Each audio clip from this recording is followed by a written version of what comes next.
Jauh di pesisir teluk yang tenang di Sulawesi Tengah, tersembunyi sebuah kisah kuno yang menjadi awal mula ikatan suci antara manusia dan penghuni samudra. Ini adalah legenda tentang Putri Duyung Karampuang dan Mutiara Pelangi. Dahulu kala, di sebuah desa nelayan yang sederhana, hiduplah seorang gadis yatim piatu bernama Irena. Ia menempati gubuk kecil di tepi pantai, sendirian, namun hatinya tidak pernah sepi oleh kebaikan.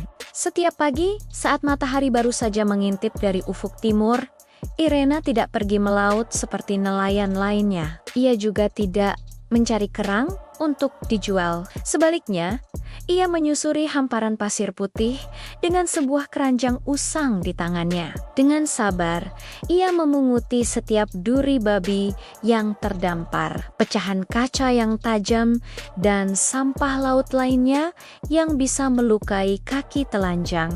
Ia melakukannya bukan untuk upah, melainkan karena rasa sayangnya yang tulus pada penduduk desa. Ia ingin para nelayan bisa menarik perahu mereka dengan aman. Ia ingin anak-anak kecil bisa berlarian dan bermain di pasir tanpa rasa takut. Kebaikan kecilnya ini mungkin tak terlihat oleh banyak orang, namun semesta menyaksikannya dalam diam.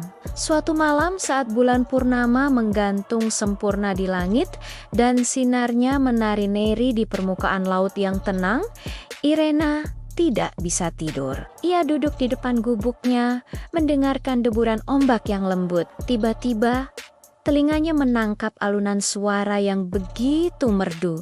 Sebuah nyanyian yang belum pernah ia dengar sebelumnya. Suara itu seolah memanggilnya, datang dari arah gugusan karang yang menjulang di kejauhan. Didorong oleh rasa penasaran yang tak tertahankan, Irena berjalan perlahan mendekati sumber suara. Langkahnya hati-hati, menapaki pasir basah yang dingin di bawah kakinya. Semakin dekat ia ke gugusan karang, semakin jelas nyanyian itu terdengar. Melodinya penuh dengan kesedihan, seolah menceritakan kerinduan yang mendalam. Setibanya di sana, Irena bersembunyi di balik sebuah batu besar. Matanya membelalak tak percaya melihat pemandangan di hadapannya. Di atas sebuah karang pipih, duduk seorang wanita dengan kecantikan yang luar biasa. Rambutnya panjang terurai seperti sutra hitam, berkilauan di bawah cahaya bulan. Namun, yang membuat Irena terkejut adalah bagian bawah tubuhnya. Dari pinggang ke bawah, tubuh wanita itu bukanlah sepasang kaki, melainkan ekor ikan yang bersisik indah dan berkilauan seperti ribuan permata. Ia adalah seorang Putri Duyung. Putri Duyung itu tampak sangat bersedih.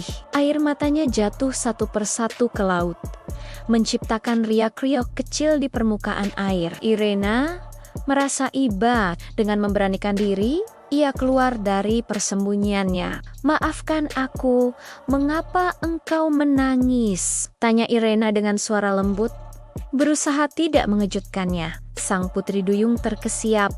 Namun saat melihat wajah Irena yang tulus, ketakutannya mereda. "Aku Karampuang, putri dari lautan ini," jawabnya dengan suara yang sama, merdunya dengan nyanyiannya. "Mahkota mutiara pelangiku, pusaka dari kerajaanku, terjatuh dan tersangkut di dalam celah karang yang sempit itu. Ekor ini membuatku tak bisa mengambilnya kembali." Irena melihat ke arah celah yang ditunjuk Karampuang. Celah itu memang sangat sempit dan dalam, dikelilingi oleh karang-karang yang tajam. Ia tahu, menyelam ke sana sangatlah berbahaya. Rasa takut mulai menjalari hatinya, takut akan kedalaman, takut akan karang yang tajam. Namun, saat ia melihat kembali wajah Karampuang yang penuh harap dan kesedihan, rasa takutnya tergantikan oleh keinginan kuat untuk menolong. "Aku akan membantumu," kata Irena mantap. Tanpa ragu sedikit pun,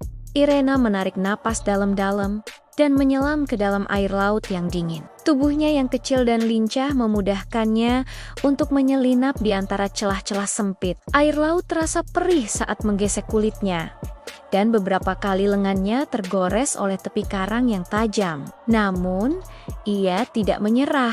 Pandangannya terus tertuju pada sebuah kilau indah di dasar celah. Itulah mahkota mutiara pelangi milik Karampuang. Dengan sisa napas yang ia miliki, Irena mengulurkan tangannya, meraih mahkota itu, dan dengan sekuat tenaga mendorong tubuhnya kembali ke permukaan. Ia muncul dengan napas terengah-engah, menggenggam mahkota yang berkilauan di tangannya. Darah mengalir dari luka goresan di lengannya, namun senyum kemenangan terukir di wajahnya. Ia menyerahkan mahkota itu kepada Karampuang. Mata sang putri duyung berbinar penuh rasa terima kasih. Engkau telah menunjukkan keberanian dan kebaikan hati yang luar biasa, wahai gadis manusia, ucap Karampuang. Sebagai balas budi, Karampuang mengambil sedikit air laut dengan tangannya, lalu dengan lembut mengusapkannya ke lengan Irena yang terluka. Sebuah keajaiban terjadi. Seketika, luka-luka itu sembuh total tanpa meninggalkan bekas. Bahkan, di tempat luka itu tadi, kini muncul berkak-berkak cahaya kecil yang berkelip. "Ini adalah hadiah dariku," kata Karampuang. "Dengan tanda ini, kau bisa bernapas di dalam air untuk sementara waktu, sebagai tanda persahabatan kita." Namun, kebaikan Karampuang tidak berhenti sampai di situ. Ia ingin memberikan hadiah yang lebih besar. Bukan hanya untuk Irena, tetapi untuk seluruh desa yang telah melahirkan gadis sebaik dirinya. Ia mengambil sebuah mutiara dari mahkotanya, menghancurkannya menjadi bubuk berkilauan, lalu menaburkannya ke dasar laut di sekitar pantai desa Irena. Dalam sekejap, dasar laut yang tadinya biasa saja mulai berubah. Tumbuhlah terumbu karang yang begitu indah, dengan aneka bentuk dan warna yang cemerlang seperti pelangi. Merah, kuning, biru, ungu, semuanya bersatu padu menciptakan sebuah taman bawah laut yang spektakuler. Karang-karang pelangi ini segera menjadi rumah bagi ribuan jenis ikan dan biota laut lainnya. Sejak saat itu, desa Irena tidak pernah lagi kekurangan ikan. Para nelayan selalu pulang dengan hasil tangkapan yang melimpah. Lautan di sekitar desa mereka menjadi subur dan penuh kehidupan.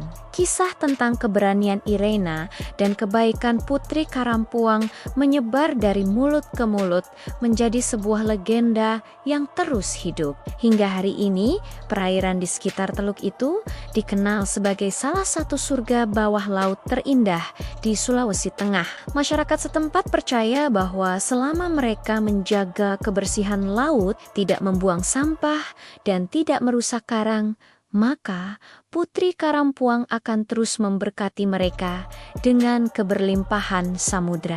Kisah Irena dan Putri Duyung Karampuang mengajarkan kita sebuah pesan yang abadi, bahwa keikhlasan untuk menolong tanpa memandang siapa atau apa wujud makhluk yang kita tolong akan selalu mendatangkan kebaikan. Tindakan kecil Irena membersihkan pantai setiap hari dan keberaniannya menolong Karampuang pada akhirnya membawa berkah yang luar biasa bagi semua orang. Sebuah pengingat bahwa setiap perbuatan baik, sekecil apapun, memiliki kekuatan untuk mengubah dunia. Terima kasih sudah menyimak cerita ini.